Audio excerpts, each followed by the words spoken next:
Yes, everyone, you know what time it is. It's your boys, Jack, and Dave is back. Sonny is joining us as well on the podcast. It's good to have a front three. You know, we had Ash fill in for you last time, Dave. I think he did an exceptional job, and it's good to have you back. We have a few things to discuss. Daniel Levy, of course, doesn't escape, the talking points today. We have some injury worries that maybe we can discuss as well, and also we need to be talking about how can we preserve our position at the top. But Dave, while you've been struggling on your sick bed, what have you been thinking about? Nothing really, to be honest with you, Jack. I turned off everything. Tottenham turned off my phone more or less and just died in peace. Felt like Richarlison in a way, that person that just didn't quite fit in our front three going on here at the minute. But look, I'm back and I found my place and I'm getting there anyway. So that's the main thing. The That's big the boy is back. That's the main thing. And Sonny, what's been going on in your world at Tottenham Hotspur at the moment, or just in general? How are things with you? All good. I mean, I'm glad again. I feel like I said this the last couple of weeks. I'm glad the international break's over. I'm just sick and to death of England and boring Gareth Southgate. Bring me Ange Ball any day of the week. It was a bit weird playing the Aussies actually because I've got a weird. I've never really been a big fan of Australia because of the cricket team that I'm not too fond of. But now when we play Australia because of Ange, I'm like, oh, I've got a soft spot for them now. Definitely, I think anybody can get a soft spot for the Ange and as well as for that fighting mentality of the Aussies. But everybody, we're going to get straight into what we have to discuss today. Like I sort of kind of previewed, there are some interesting things about Daniel Levy that's come about with some news as well as sort of what we need to keep Spurs challenging at the top. But I thought we maybe do a little bit of a warm up as to I saw on Twitter a lot of Spurs fans very upset with Mr. Jurgen Klinsmann. They're even questioning if he even is fully coys. Sonny actually came out though to maybe downplay some of the attention towards Jurgen, saying, I discussed with the gaffer being Klinsmann and said, I will play the game as I cannot forgive myself if I don't play for the Korean national team in front of the Korean fans when I already had to return to Korea anyways. I mean, Dave, I'm not sure if you saw the images, but Sonny, he looked absolutely gassed after that Vietnam game. He could barely stand, limping off the pitch, looked like he really put himself through it. You feel like maybe some worries there? He also has that Asian Cup in January, to think about. A little worried about Sonny's fitness right now? Yeah, I remember speaking to you before I went away sick, Jack, that, I was raging that Klinsmann called him up knowing that he wasn't fit. You could see that with Tottenham, right? That he was, Postecoglou was having to haul him off against Arsenal on 70 minutes, against Liverpool on 70 minutes. I think he done it against United as well. So Sonny hasn't been right since that operation that he had just before pre-season started. And we're trying to, like Tottenham, you can see, have been managing his minutes. We could have kept him on against Liverpool, Arsenal, United. We didn't. We choose to take him off because we have duty of care towards the player. And we exerted that. Whereas with Jurgen Klinsmann, I'm not quite sure he did. To keep him on for 90 minutes when he's physically struggling is absolutely insane in my eyes. And this guy is supposed to be fully coised. Came to the Premier League, ripped it up with the diving celebration, that's kept Spurs up from relegation. But now that we're in a title charge, potentially he's put the player I think we need most up in that forward line, the guy who finishes off all our goals, the guy who's most clinical, in danger. And I just don't quite get why he lasted 90 minutes. Sorry, I had myself muted there. For you, Sonny, did you get those images of Sonny, looking absolutely gassed? Are you a little mad at Jurgen as well? Are you questioning, his loyalty to Spurs?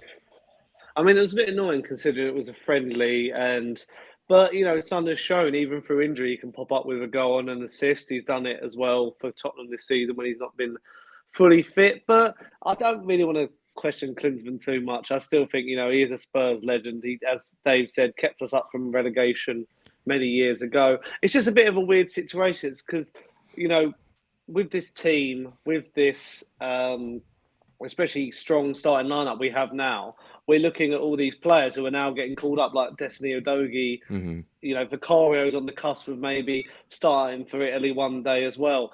And now we're like, wow, we've got all these good players, but all getting called up for their national teams, and that's a risk of injury. And the fact that we've had three international breaks, obviously just had one now, and then got one more before they're over until March, we are getting a bit worried, especially with this time of year. You've got a Christmas period, always a heavy fixture schedule.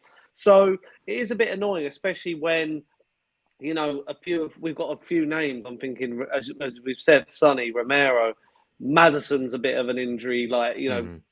he has a poor injury record. Even Mickey Van der Ven's being called up to the Netherlands. It's like Hmm. there's so much risk, and we just want to keep them all wrapped in bubble wrap. But it's going to be tricky to do that. But at least we sold Harry Kane, and we don't have to worry about his injury issues anymore. Maybe Ange can take a page actually out of the Lego Man's playbook. He seems to always find a way to, get his Mm. players, exempt from, international duty. I don't know how he does it, but he seems to just come up with these magical injuries, right before, the international call up seems to happen. So if Ange, has any way to get out of it, I would say perhaps, you might have to bite the bullet and take a bit of a, play a bit of a page out of the Lego Man's playbook.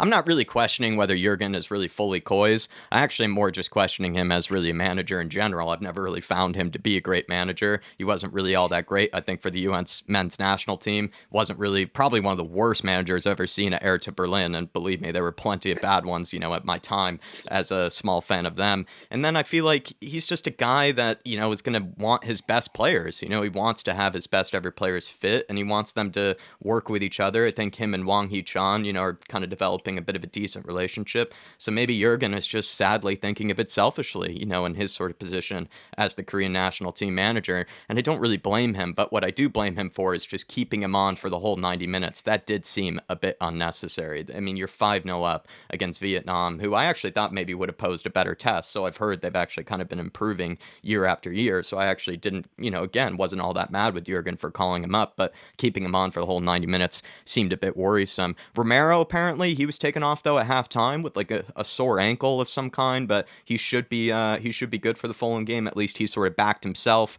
to be good for the Fulham game, which is good news. It just sort of kind of makes me think about some of the players like Sonny, like Romero, that in a way like we're so dependent on, right? And you just have to, come to terms with certain players in your team. They sort of decide your season, their fitness levels and what they're, if they're available or not. And I think Sonny is definitely one of them. He's the best finisher we have in this team. In some of the games, especially against tougher opponents where we do need somebody to be clinical, because Spurs have no problem creating chances, we almost have sometimes a bit of problem with actually really putting it in the back of the net. And Sonny is that guy for us. And if all of a sudden we were missing him, we start to maybe question who are really the true clinical finishers in the team. Same thing maybe goes for losing a Romero as well. Who's the guy that can really fill in and partner Mickey Van de Ven in the way that he has. Mickey Van de Ven has looked spectacular, but we did see, the moment that a guy like Sanchez was thrown in, next to him, all of a sudden, the back line starts to look a bit wobbly, starts to look a bit shaky. So you have to think about that, I think, as well. So Spurs are definitely very dependent on certain players, very dependent on some of their fitness levels, and something that you also just have to maybe kind of get used to, or something. It's a worry, or it's an anxiety or a nerve that you just have to get used to, because we don't even have the strongest, bench. We don't have the strongest depth. So there's certain players that you really end up relying on. I have no problem with these guys going and representing their country on international duty. I mean, it's an honor, right? However, there has to be some duty of care between the national teams and the club teams for these players. There's more and more games being added in international football, etc. And the players are playing more games now than ever before. And there has to be some sort of dialect between the club and the national teams over the fitness of the players, over how many minutes, over maybe potential injuries. Like a friendly against Vietnam, I'm sorry. There's no way Son needs to be playing 90 Yeah. minutes. When I was growing up, friendlies were 45 minutes each. Two teams out there, two different halves, and away you go. There has to be some every player, when they get a call up or if they're asked to play a game, they're going to want to play, right? And no player is ever 100% fit. They all play through niggles and injuries and stuff like that all the time. But between the club and the international team, there has to be some duty of care where they manage the players' minutes. Because if not, you're going to start seeing a lot of these guys fatigue, pick up more injuries season in, season out than what they would have ever done before. Yeah. Because there is a rest period, and this is where the national team and the club teams have to get on the same page. Doctors speaking to doctors, managers speaking to managers, and get it sorted. Yeah, get it sorted indeed. Sonny, unless you have, any, further anxieties about, the injuries that, Spurs could, maybe deal with in the future, I think we have to talk about, preserving our place at the top right now, and that's been a Mm. big debate, amongst Spurs fans. What do we need in order to keep challenging at the top? Plenty are saying striker, some are saying defenders, still adamant about those. Some are bringing up midfielders as well, in case of injuries or just also maybe extra sort of options. What's kind of the first on your Christmas list, or what's the first on your holiday list when it comes to preserving, our position at the top? What do we need this January? I don't see us getting a striker in January. I think the market's already quite thin on the ground anyway. There's not many options out there unless you're paying mega money for, say, an Ivan Toney. I also don't think we're at that stage yet where we're panicking in the forward department. Don't get me wrong. We've got some injuries up there with Perisic and Solomon and Johnson, but some of them are short-term injuries as well, mainly Johnson. I think Richarlison is still an option. I know we're going to touch on more of him in the bonus video, so I won't go too much into detail about him.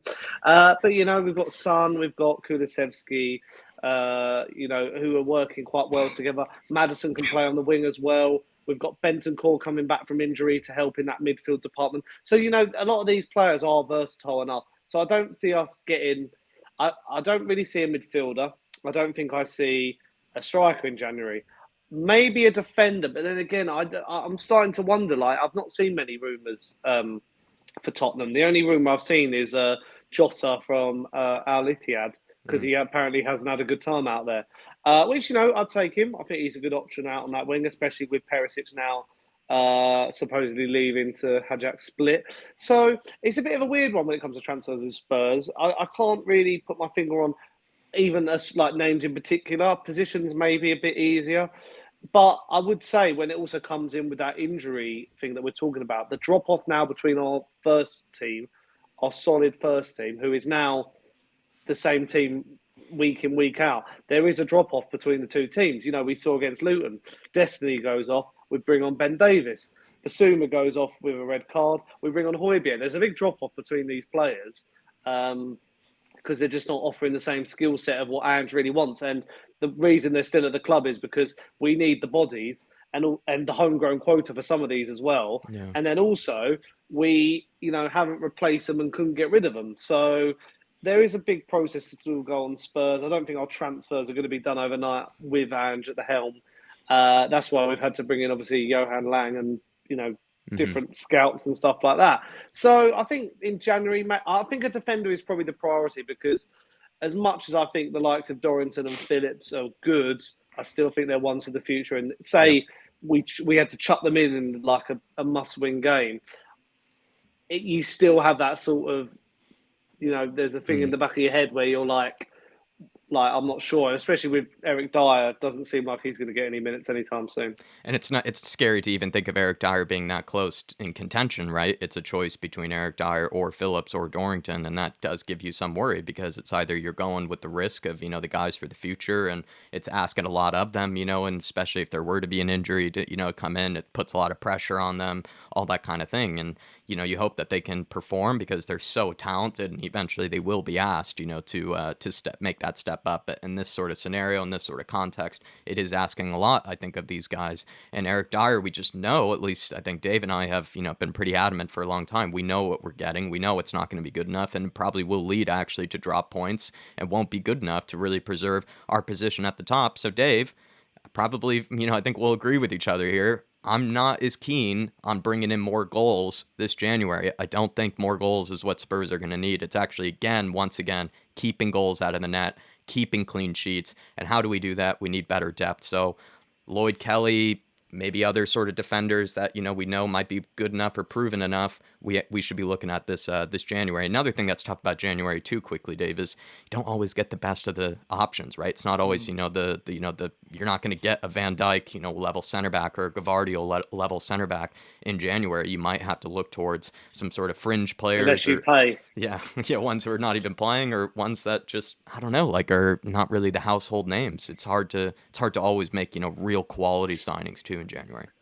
No, I definitely agree with you on that, and I think we have to realize that going into January, there's only a certain level of player you can acquire. However, we have done well in recent January windows, True. bringing in Pedro Porro, Bentancur, Kulu. We have found them sort of gems. But look, when it comes to preserving what we need to stay at the top of the table, we're going to have to bring in one centre back. I don't want Dyer anywhere near the team. Look, I think this whole thing between Postecoglou and Dyer, Postecoglou's just saying what he needs to get us till January until we get a bid and he's out there. Then you're left with Dorrington and Phillips. Now, look, I have no problem throwing them in there. I'd much rather throw them in there and see if they're good enough, rather than give it to a guy that I know is not good enough and is coming towards the end of his career. But we will have to go and sign a centre back this January, and I think the club have plans to sign one. You won't see two come in here. You'll see one with either Phillips or Dorrington being promoted. Alongside that, and I'm okay with that. When it comes to up front, I disagree slightly. I do think we need goals, Jack. You know, I said it. I said it in the summer. I think we're going to come back to rule the Harry Kane. We haven't so far, but I think if you're talking about a title race, we do need Or an someone injury to to help Sonny, chip in. maybe, right? But that's it. One injury to Sonny. Richarlison ain't getting you goals on a consistent basis. You need every game to go and get your results. Kulu ain't going to chip in with the goals every single game. He'll chip in with some assists and goals here and there, but he ain't going to score them at the rate that we need them to be scored at to be able to maintain a title challenge. You've seen it against Luton. You know, we don't, you know, we got away with that. Mickey van der Ven took his chance, but it shows that if we don't create chances for Sonny, no one else is going to step up and take them chances. This whole thing that everyone's going to chip in with goals was a myth in the first place. Everyone chipped in with goals underneath Antonio Conte. Even Sanchez and Dyer scored last year. So this whole concept that everyone was going to chip in with goals and make up for Harry Kane's loss was total absolute bollocks. We will need another striker to come in this door from January onwards to help maintain that title challenge. If not, we will end up falling short. It's just that simple. I do think we will need a striker for sure. We've already had early warning signs, and you know, look, it's difficult as well because the quality isn't there in January in terms of striker. It isn't going to be Yeah, there, you so can't we're sort sign an of Osimhen, caught you in a can't rock. sign an Ivan Toney, Yeah, or maybe Ivan Toney, but that's no, he special won't be. He's going to circumstances. Arsenal. And also, but like an Osimhen won't be available. Even the top strikers around Europe just won't be available. Even everybody's talking about Vincent, Guirassy, over at Stuttgart. Even like Stuttgart, I think would be probably pretty hard done by to let go of that guy, mid-season in January. Maybe they'll let him go, the following year. But it's just one of those things. You're not going to be able to usually get top level forwards. Just to push back on you though, Dave, you feel like there's already so many players up there that can kind of play up front as it is that you have to then just think about, maybe just sort of seeing which one can make that step up. You're almost forced to give one of them, that chance and see whether they can do it or not, because you do have Richarlison around who can play up top. You have Alejo Valise who's getting more and more minutes and more opportunities than we even anticipated at this stage. Technically, Brendan Johnson can also play up there, who has done before in the past for Forest. You have Kulusevski, who I think has shown that he has that hold-up play. He plays sometimes occasionally up top for Sweden as well. Not saying that there's really like an ideal option, if Sonny were injured, but it's like you already have so many that then you just have to perhaps just make it work with one of them for the rest of the season. You might be right that we start to take a hit. Some of those chances that normally would get buried by a Sonny don't end up getting buried, and we make our life a whole lot harder. But it's one of those things where it's like you have so many options. It's like, don't you just have to go with one of them and just see which one can I guess prove you wrong or just be able to do it, because there's already so many. And then you have to think about the summer of like, geez, we can't run into this situation again. But do you agree with me there that maybe it's just like too many bodies to pick from right now? It's not like we don't have options. It's just that maybe you're not confident in the options. No, yeah, I'm not confident in the options, and for me, there's a difference of playing up front and actually being effective up front. There's a big difference there. Richarlison can play up front, but is he effective? Nowhere near it. Nowhere near it since he signed for Tottenham. Only the odd game here or there. That ain't good enough. When I grew up watching Robbie Keane, Defoe, Canute, Harry Kane, people like that, I know what a good striker does. I know what an effective striker does, and it's banging the goals. And we need someone to do that. As much as I want Richarlison to do it, as much as I hope, and I do think Kulu can eventually play up front, this isn't the season to do that while we've stolen a march on other teams below us. This ain't the season to do that. So for me, I think we will stick with Sonny for the season. I think Sonny will bag us goals, but he is going to need someone else, because when we had over years gone by, if it wasn't Harry Kane, it was Son. If it wasn't Son, it was Harry Kane. Right Hmm. now, if it's not Son, it's nobody else.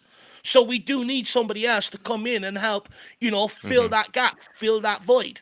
Could that be on the left wing then? Because where I'm also a bit confused is if Sonny's best position this season ends up being up front, if that's where he ends up scoring the most goals, ends up being the most effective, that's sort of where we have to play him because at the end of the day, he is our best forward. So we want to play him whatever position sort of suits him the most so we can get the most productivity out of him. Probably even in the beginning of the season, most of us had Sonny as our top scorer anyways, in the whole squad. So whatever sort of suits him is sort of what I think suits Ange and what suits Spurs.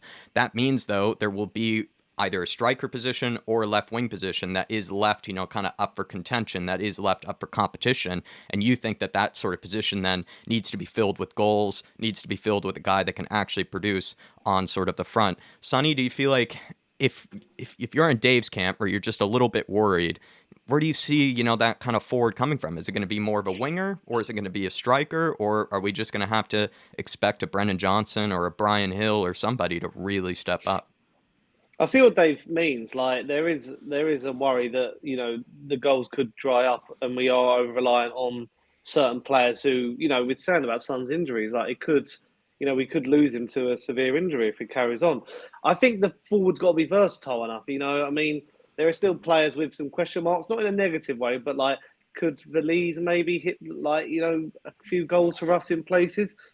Not so sure. Is there someone in the academy like a Donnelly who could step up? Not so sure yet. The market, though, I mean, I said Jota. Maybe a Jota could sort of fit that. But then you've got Brian Hill. You've got, like what happens to these sort of players? Yeah, It's sort of traffic do we jam. use what we've do we use what we've sort of already got? Or do we go out there and because you don't also want to buy a player for the sake of it as well. You don't want to just go out in January, chuck 50 million at another winger, and then be like, oh, but then we've just spent 50 million on a winger. Like we've still got these players. I think the only thing you could say is, Son isn't getting any younger, Mm. so there is that idea that we have to eventually replace him. But it's just tricky. I can't really, apart from as I say, Jota. There's not many, and he's an out and out winger. I'd say there's not many forward to a spring into mind who Hmm. could, especially I keep saying his name, but could he get goals for us? A good number of goals because I think for a winger you probably want like 10 goals, 10 assists in this team to be like considered, one value for money and two decisive enough to actually get us into European places for next season Hmm. or this season. So it's just really tricky. I mean, I don't know if you can think of any names, but I'm just sort of We drawing a blank in this I department. think before we we even get to names, it's more about what do we want, is it going to be a winger or is it going to be a striker? Because that's where I think we Mm. have to make that decision. Because if Sonny is going to end up being, like I said, sort of the talisman for Spurs, it's whoever is going to be that supporting act, up front with him. And is that going to be as a winger or is that going to be as a striker? And it's just going to be it's a tough decision for us because I think we have to can't be a continue to winger. see it has to continue to be because if Sonny continues to play up front, that striker that we buy is going to be sitting behind Sonny, right? Because if that's Not his best, necessarily. well, if it's his best position and he's scoring the most goals, then why would you move him over for someone who's not as proven? I hear what you're saying, Jack. For me, we've bought wingers in the summer transfer window. We don't need wingers. For me, it's got to be a striker. With Sonny, he's scoring goals. But there are a lot of games so far this season that he's gotten away with it where, he has been sort of, sounded out, played out of the game. Luton, for one, didn't do anything up front, in my opinion, didn't do much at all. You go back to Liverpool, large periods, bar that Richarlison break and that finish, large periods of the game, Sonny was not there. You look at it, you look at the difficulties we've had putting balls into the box. We can't do that because we don't have that presence. Sonny is a player you're playing behind, and we do need that different option. And as much as people don't want to hear this, you need someone like Harry Kane, big, strong, good in the air, hold up the ball, lay people off, play people in. You do need that, and we will need a second option. The option going into this summer, the plan was never, ever, ever to play Son through the middle. It just wasn't. It was to play Son out left and Harry Kane through the middle, but Harry Kane decided up sticks and leave the day before the season started. So Postecoglou then pulled Son into the middle and put him down the middle, and right now it's working. But Mm, how long are we going to keep getting away with that? mm. You It's know, we're already seeing towards, in some games, we're getting frustrated with the lack of quality chances that we're creating or the lack of chances we're creating. That can't keep continuing. Eventually, we're going to get found out, and we will mhm. need that different option. There's no point of bringing in another winger in here. Go and get in another striker and put them up there competing with Son. There's too much of this crap made. You can't have two strikers competing. Fuck me, I grew up when we played two strikers up front and we had four strikers up front competing, scoring goals. So, it's a myth. If you want to pay the money and you want to pay the wages, you can have it.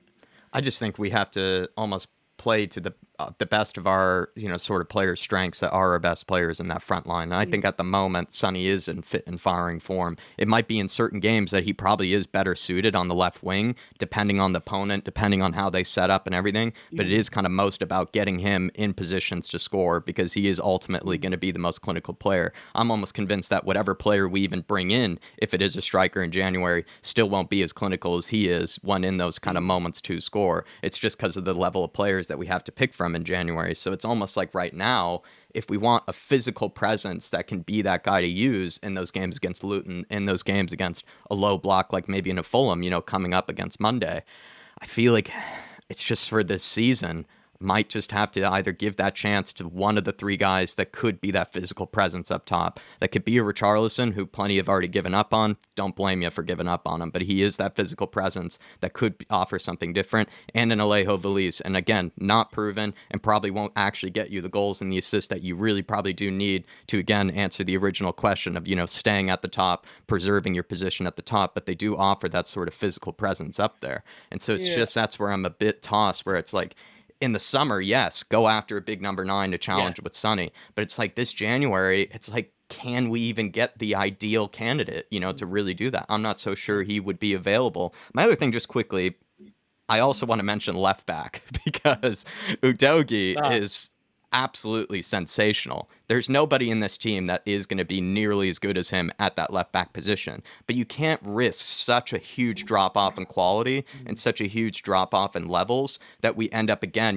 seeing sort of points being dropped, or we see that backline become shaky, or we see even the system start to be a bit sort of warped because Ben Davies can do nothing in what Destiny Udogie right now is doing for us. He can't carry the ball forward. He usually opts to, pass, sideways instead of, playing a progressive pass forward. He doesn't have that sort of defensive stability, I think, in a back four that he does in a back five. I think in a back four as a left back, he's not as good as people think he is. He continues to get beat over the top. He gets beat in the one-on-ones. We see Brian Mbuemo absolutely taking him last season in those goals that he scored for Brentford. And so I'm a bit worried, actually, about left back. So you call me, I don't know, maybe specific or maybe no, really you're adamant right. about the defense. It's center back and left back for me over a striker this January. I think we need a left back really almost as desperately as we need a center back. Maybe we could get away with a center back that can also play left back, kind of like a Lloyd Kelly or like a Mickey Van de Ven sort of type. But still, I'm just a little bit worried about that because Ben Davies, for me, I think we would see a huge drop off in quality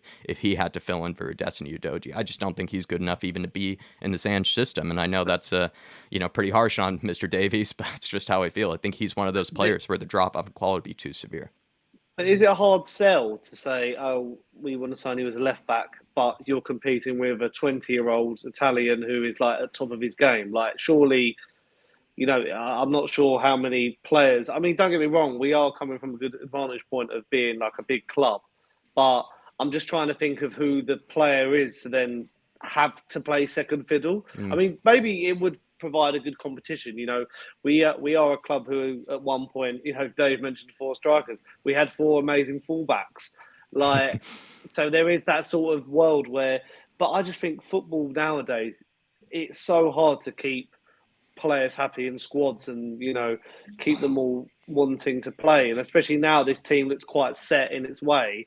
I don't know, maybe we go out and we buy like a 27, 28 year old who may be a bit more proven, but that, I mean, because I totally agree, we can't get into this stage where we're having to, say Destiny got injured and we have to play Ben Davis. I love Ben Davis a bit. I think he's been a great servant. He's had to play everywhere and anywhere, but we are coming to a point where he's not good enough. and those Could a issues have to be solved. Simicas, remember when Simicas went to Liverpool and they already had a very good Andy Robertson at the time? I mean, that could be That's a good comparison. yeah, right. And he accepted it and accepted the challenge. And there was at one stage where he actually was out playing, I think, Robertson, and they were even playing him, instead. Or that could be an interesting comparison. I feel like there are guys that are hungry enough to play in a really top club, to play in a top side, and when they get their chance, they will want to take it. They might not again be as proven or as good as the guy ahead of them, but they will accept that challenge. And I think a Simicast is a good example. I'm trying to think of one other one I than don't, that so I can make myself feel a little bit better. But I I don't don't, know. I don't buy this thought that you can't have two for every position. I mean, Adoji still signed on. We had Session, Reguilon, and Ben Davies there. You know what I mean? Porro still signed on. We had Doherty and Emerson, and just signed Spence that summer. The thing is, in years gone by, we haven't signed, and we use them old guard as an excuse and a reason not to sign. Now that, it's been proven, you take them out of the team, hey, presto, you've got a team that can actually pass a ball to a player in the same coloured shirt. I mean, you ship him on, you get the next guy who want to come in. Right now, there'll be many players around Europe looking at what Postecoglou has done, looking at what the vibes around Tottenham, and they will want to be a part of this. So it's just about ambition in the market. Go out and lay down the money, go out, lay down the wages, convince the guy, get him over. We got to stop this whole stuff where we can't have. Do you know what it is? It's because we're not used to having it. But if we want to, be where we talk about qualifying for Champions League football, competing on the league and all the cups, you have to get your squad like that. And, there will be areas in the market where we'll have to dip into the market to go fill out the squad. And whether people like it or not, there will be areas where them under 21s, the kids will be brought up to fill out that squad. And that will create the large squad that we need. But, we definitely need someone else. I mean, Ben Davies is horrific. Specific. I mean, you could go into the San Marino League and pull someone out better than him. Let's be honest. Specifically, though, on just to Sonny and you, Dave, maybe I'll start with you, Dave, just since you were just speaking on it. I feel like, though, some are saying, oh, we should go after a left-sided center back that can sort of fill in for Mickey Van de Ven, maybe also fill in for a left back. But since we were also just having that conversation about Eric Dyer and how we would be worried with him sort of stepping in for Romero, this is where I'm kind of like, if I could only bring in two players this January, I'd actually just bring in two defenders for that reason, because I feel like a Lloyd Kelly can't technically play where Romero is, right? And I don't think Mickey Van de Ven can really play where Romero is. So you would still be asking a Dorrington or a Phillips or a Dyer to step in. So I'd actually go for some sort of right-sided center back that can play behind Romero, and I'd go for some sort of left-sided center back that can fill in for a Udogie and or fill also in for a Mickey Van de Ven. It's very specific to the defense, but if I could only bring in two players, if I only could have two gifts, two presents, to pick from, those would be mine. Yeah, look, I hear you on that, and I think I probably understand the reason why, right? If you can't go out and outscore opponents, if you keep clean sheets, you always have a chance of winning football games. You look at more late-minute own goal winners. But everyone's gone on this year. Oh, where have Tottenham come from? They've come out of nowhere. What's happened? Even Sky Sports pundit. I listened to Sky Sports stuff yesterday. I'm like, no one's talking about the change in goalkeeper, change at left back, change at centre back. We've got a defence that keeps clean sheets, a defence that concedes less than Toby and Jan did in their prime. That's why we're getting through, is because of that backline, because we are not shipping the goals. People go on, you look at the goals we're scoring so far this season. If we're really taking off our anti-Conte hat, are we actually scoring many more than what we did last season? No, there was games last season, 3-2, 4-3, high-scoring games we were involved in. The difference is we're keeping the goals out. So I can understand why you're on that train, Jacko. One thing I would say is, look, I don't think the club will go into the market and buy a striker this January. I think they're going to hold that money back to the summer and look for a long-term replacement for Sonny, because I think Sonny will be 32 going into the summer. So I think that's what they'll probably do. But this system then requires other people around Sonny to start chipping in and helping in with more goals. Yes. And if you can get that, you might get away with it. Quickly, Sonny, though, midfielder, what do you think about that? Højbjerg, Lo Celso, one of them could leave this January. I think it'll just be one in, one out sort of policy when it comes to that area of the pitch. Like, we have to get rid of Højbjerg, we have to get rid of Lo Celso before we think about changing. You've got Skip as well, Saar, Basuma. It is quite a, Bentancur to come back. We have got quite a good few players in that. We couldn't even ship Ndombele in the summer, just gone. So I think that's what as well we have to take into consideration for some of these transfers. Like, we have to really get rid of some before we bring some in because our squad can't take it. We probably might go down the British English route. Mm-hmm. So, and it's all well, it's all well and good plucking names out of thin air, maybe, but Mm-hmm. it is going to be a strategic plan. Mm-hmm. Yeah, Yeah. definitely. Well, everybody, let us know in the comments what you think we might need this January to preserve our position at the top. But now it's time to move on to a certain Daniel Levy, and we're going to be asking the question: is Daniel Levy, the classic question, is he taking a step back? Is he maybe going to focus more on the business end, the one that we want to be focusing on, not as much the football side? Because Paratici still being kept around as a consultant. Scott Munn has just been hired this summer as the new sort of earpiece or, kind of the whisperer for Daniel Levy. Johan Lang has just been brought in as our new technical director. And apparently, according to this Athletic article where the question is being asked about whether Daniel Levy is taking a step back, we are looking at a new chief scout to apparently replace the one and only Gabonini. We're looking at a few different sort of options around Europe. So I'll go to you, maybe, Sonny, on this one first. Daniel Levy, taking a step back. Are you buying it? That man will never take a step back. He is going to be involved in some way, shape, or form. It's just the thing is, I'm very much when it comes to my Levy spiel, I'm quite on the fence with it because I think he's brought a lot of good to the club in the sense of business. He is a good businessman. He's not a good football man. There are two different things. Mm-hmm. He can sell.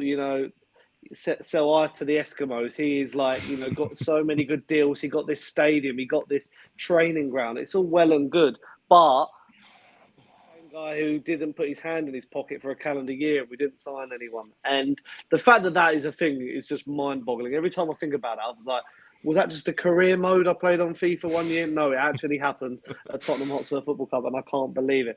But we spoke about last week, didn't we, Jack? About with bringing in Johan Lang, how is it all going to look? And there's still Mm-hmm. quite a few questions. November 1st is approaching, which is Johan Lang's start date. Mm-hmm. We probably won't know the full set because even Scott Munn's come to the club.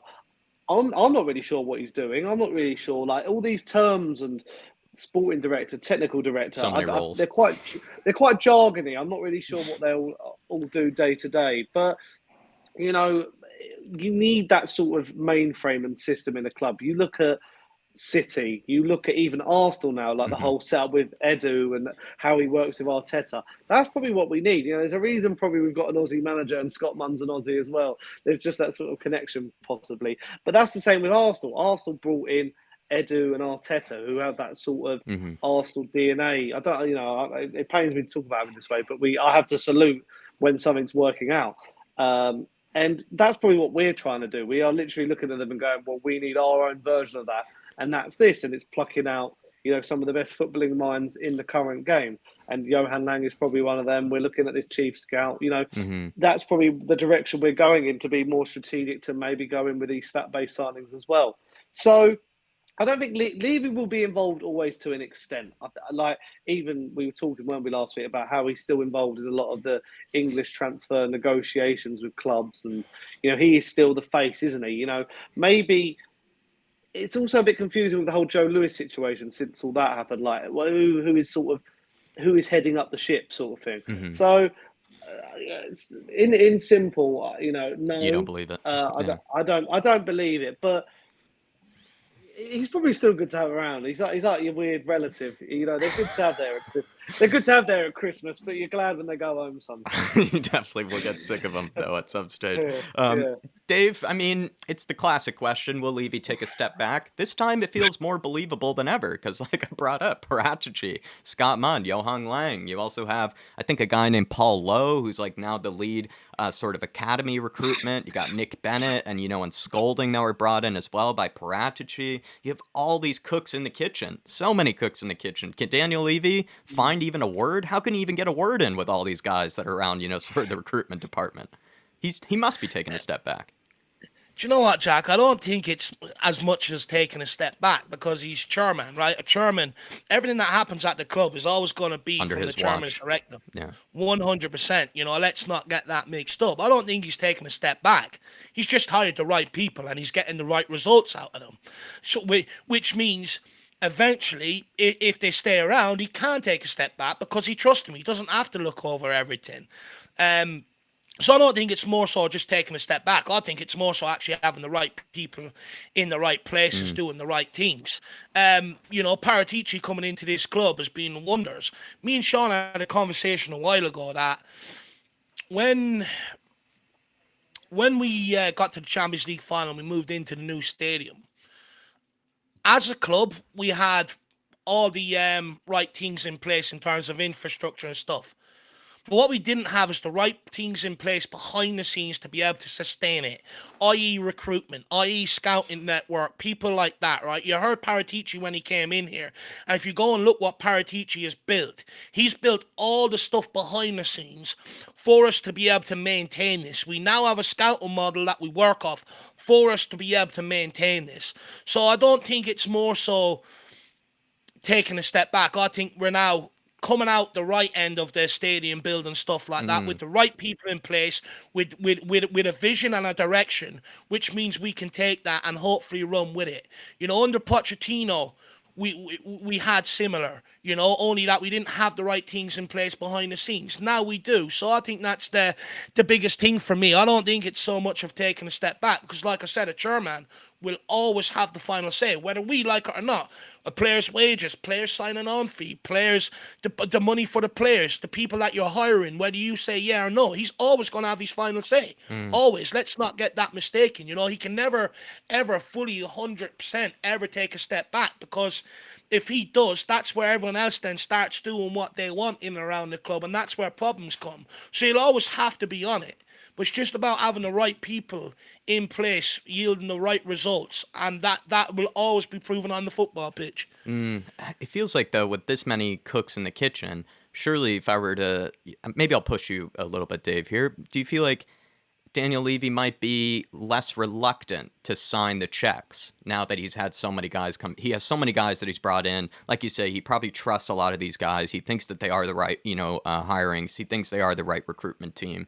When he ponders over the 45 million transfer for the next player, he's going to be less reluctant. He's not going to take as much time over it, you think, Mhm. as he would have in the past. Because in the past, it was kind of just him and Steve Hitchen sort of clashing heads together, making wrong decisions. Now it's sort of plenty of other guys in there that are telling him, listen, we've done a lot of research. We've done a lot of our due diligence here. This is the guy. This is how much it's going to take. We think we can get it down to this price. All these things. Daniel Levy, maybe more so than ever before, might be, pondering over the check a little bit, less.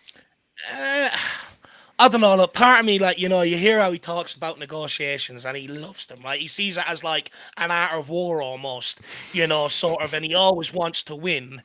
And look, I can understand that if I was a businessman, that's your thing, right? So I'm not sure he'll always fully, just willingly. So I think he'll always look at it and go, "Oh, could we get a little bit more off there?" Right? I think always, but I think you're seeing it, 45 million last January for Pedro Porro. I know that, it wasn't being paid till the summer, but that was on their terms. But I do think you're seeing Daniel Levy starting to maybe sanction a bit of the money on some of these players to bring them in here, whereas maybe Mm-hmm. in years gone by, he was a bit hesitant. We heard Paul Barber on Yeah. Talk Sport that time talking about how hesitant he was. And under Steve Hitchen, I mean, I understood it. I mean, I didn't respect that guy just looking at him. So I have no doubt that Milan, when he went over for Skriniar, looked at him and sent it back with a pair of fake Pradas and said, "Look, give that to Levy. You're not having Skriniar." You know what I mean? So with Mm-hmm. Paratici, the thing is, with Hitchin, he was given a budget and he couldn't work within that budget, and he tried to blame everyone else around him for not being able to work in that budget. Yes.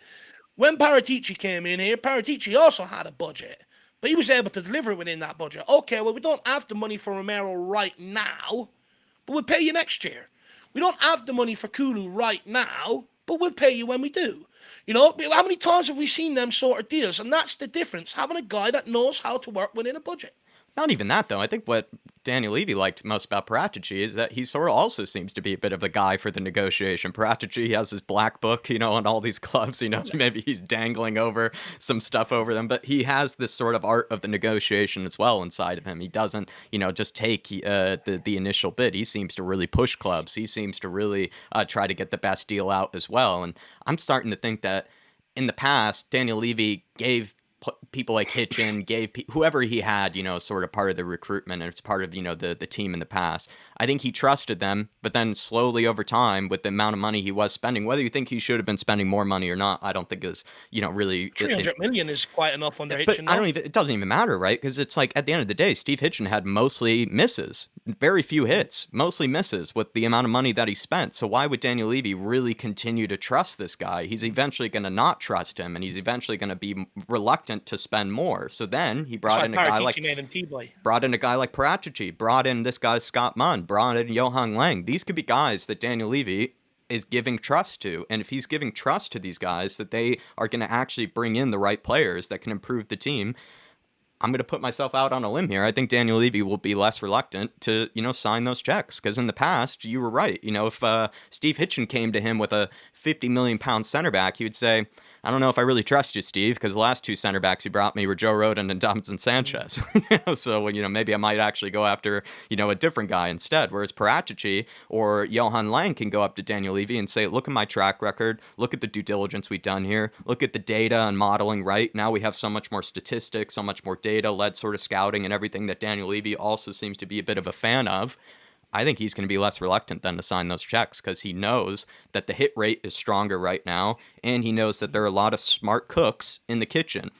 We kind of discussed earlier, are there too many cooks in the kitchen? Maybe there might be, but they all seem to have their sort of unique roles within this whole club and this whole sort of structure here. And right now it's purring, and right now it seems to be, working quite well. So I'm going to put myself out on a limb. I think Levy will be less reluctant to sign those checks because he trusts the recruitment team now compared to in the past, where he even mentioned in his fan forum that he said that the recruitment has been wrong in, past years and that they need to fix that and they need to do better. I wish he took more accountability for that because he was the guy who hired those guys in the first place, and he was the guy that sort of kept him in charge for so long. But he was right. The recruitment was part of the reason for our downfall, was part of the reason for our stagnation, and now the reason we are, succeeding so well is obviously because of the magic Ange Postecoglou. But look at the players that he's using. Look at the guys that he has in that starting 11. That comes from the recruitment. That comes from the back of the work of guys like Paratici, guys in the, the data and analytics department. And I would say Daniel Levy would be a fool not to continue to trust those guys and not continue to give those guys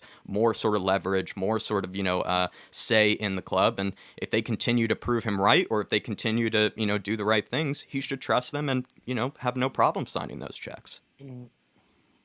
Well, I hope so. I think that's the biggest difference now is that we're actually working off a data model that is derived by all these betting companies, right? So you look at a lot of the clubs using it, they very rarely miss. Whereas before under Steve Hitchin, we were working off, the see and eye test, and sometimes, some of them scouts needed to go to Specsavers. So, I'm just glad we're at this point because it means I can relax a bit more, knowing that we're doing the right things rather than looking at the signings and going, where are we getting this idiot from? Yeah, no, I'm definitely with you there, Sonny.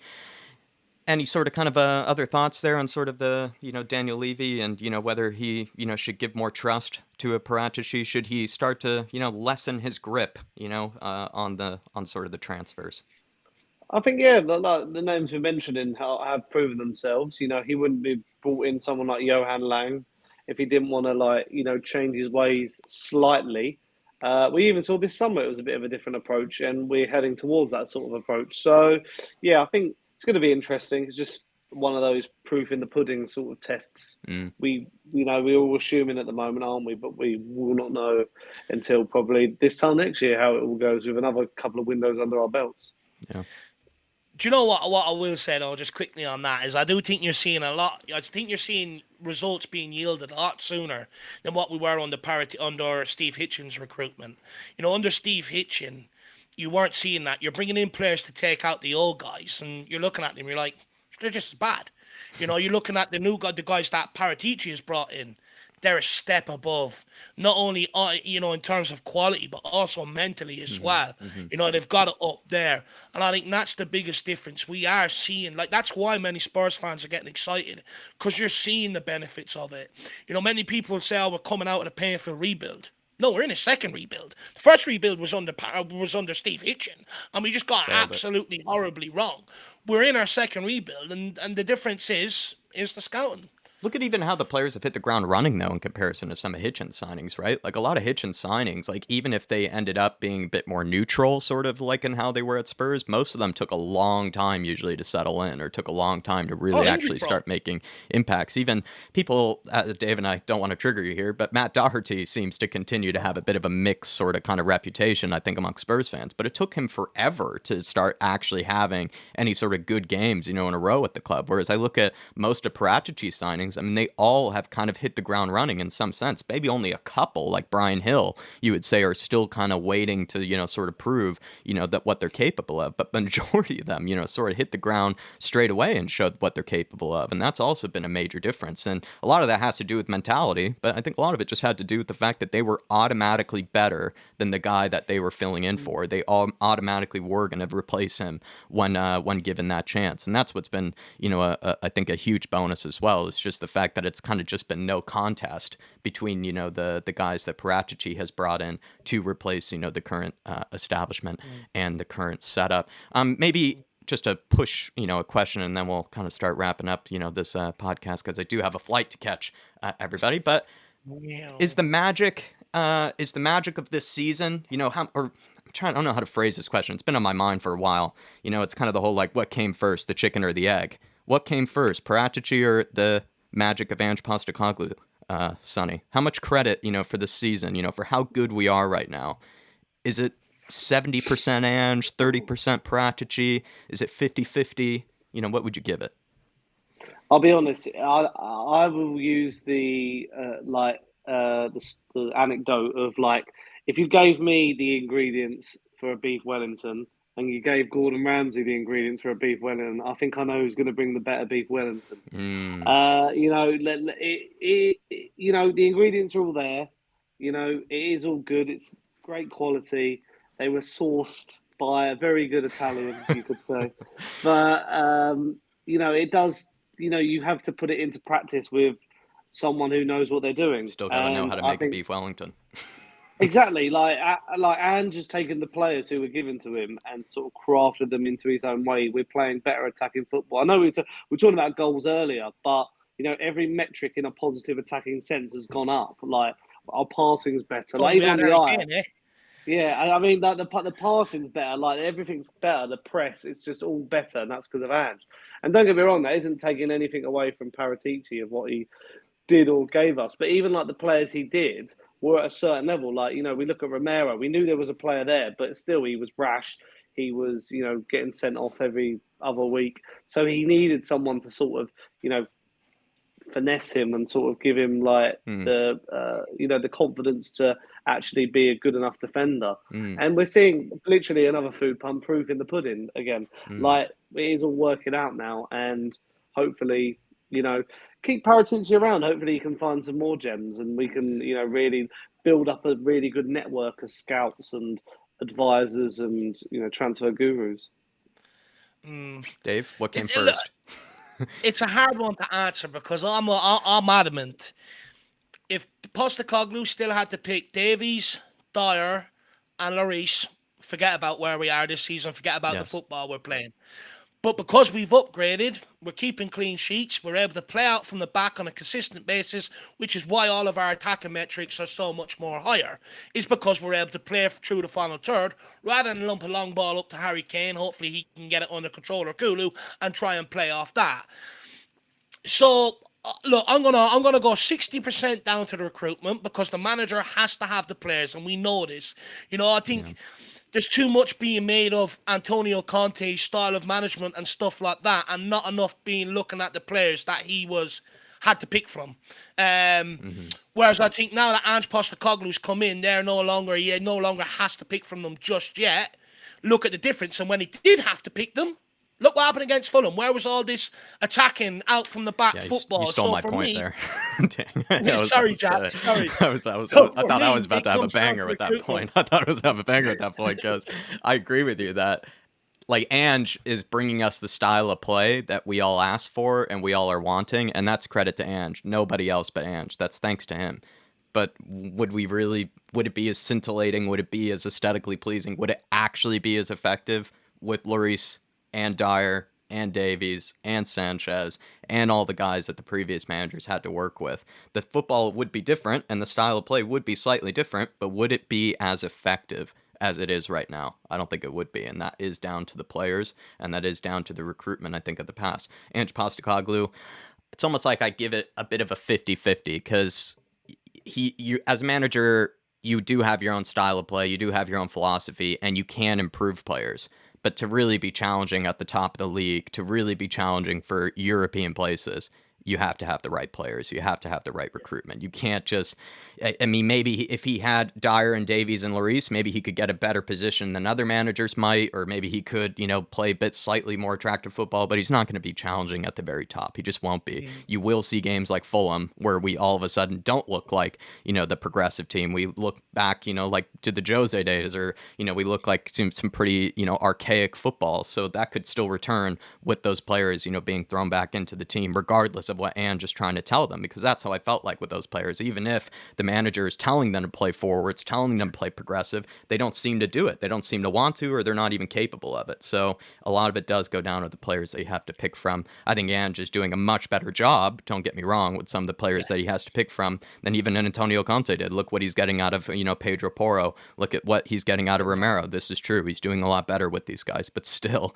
I don't think he would do that much better with the Lloris, or that much better with an Eric Dyer, or that much better with a Sanchez than actually the previous managers did. I'm still pretty adamant about that one. So I agree with you there. No, 100%. Like, you look at Guardiola when he first came into City first season. He didn't win a Premier League like everyone was expecting. Why? Caliber players weren't good enough. He went and made some changes in the transfer market.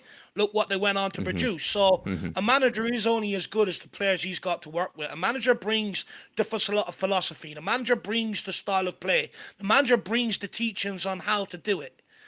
But you have to have the quality players to do that. You have to have the right players. I agree. And hopefully we've just merged them at the right time. Yeah. Look, you have to merge your recruitment with your management. That's something we take away from this, right? Your manager has to match your style of recruitment.